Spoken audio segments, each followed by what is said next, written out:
So after just a couple of minutes, I managed to find a juvenile cassowary. That's that bird there that you can see on the video. Looked like it was pecking at a dead bandicoot, which is a bit odd. I thought they only ate fruit. But what I almost didn't notice as I was passing down the road was the guy in the loincloth there on the left-hand side. I wasn't quite expecting a naked man at about 5:30 in the morning. But an interesting start. Only been on the road about 5 minutes.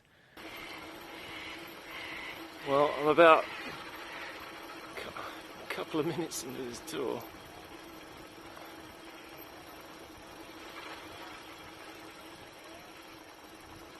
Morning, mate. Okay, so this is the new bike. So these days I'm not going to be going for weeks on end or months on end on tours. They're going to be, for the moment, with a new baby around and no family up here to help us out, there's going to be 1 or 2 day trips. So with that in mind then, I didn't really want to go for a super expensive bike. So this is a bit of a compromise, but it's also not a touring bike either. So a lot of the roads around here, a lot of the back roads around here near Cairns in Far North Queensland are a bit rough.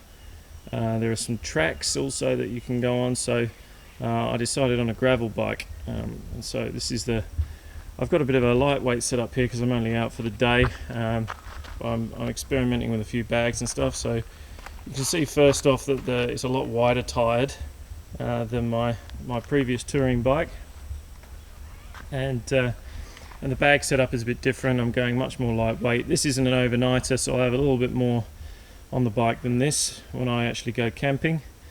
The other thing is that I've only got one ring there on the front cassette, which means that I'm compromising a little bit with going up the hills. So when it gets really steep, I'll probably just have to get off and push. But I didn't want to go super expensive, seeing as I'll probably only be doing tours of, well, a week maximum, even in the next few years probably, but it'll be 1 and 2 day tours mainly from now. But so far pretty happy with it. It did take quite a long time to get here from America, but yeah, it's a really nice looking bike, and so far so good.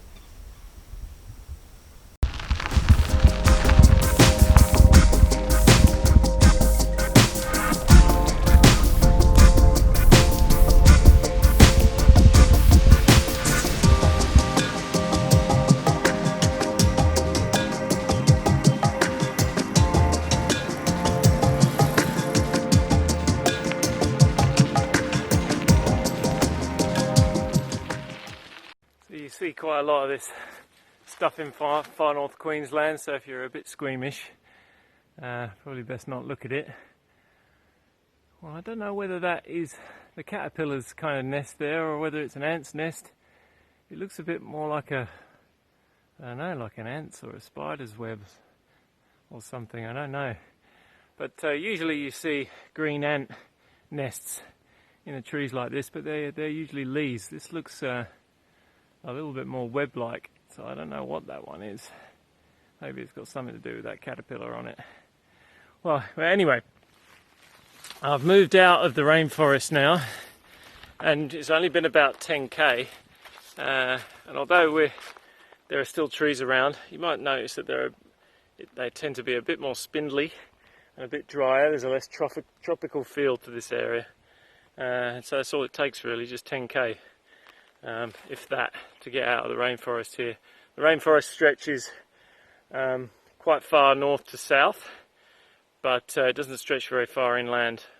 What's quite nice about this area is a lot of varied habitat. You've got the reef, then the rainforest, then the kind of woodlands, drier woodland area, and then the savanna, and then just the pure outback. And it's not that far, maybe like a couple of hours drive, and you're into what feels like kind of desert and outback area. So it's an interesting place to live and adventure around.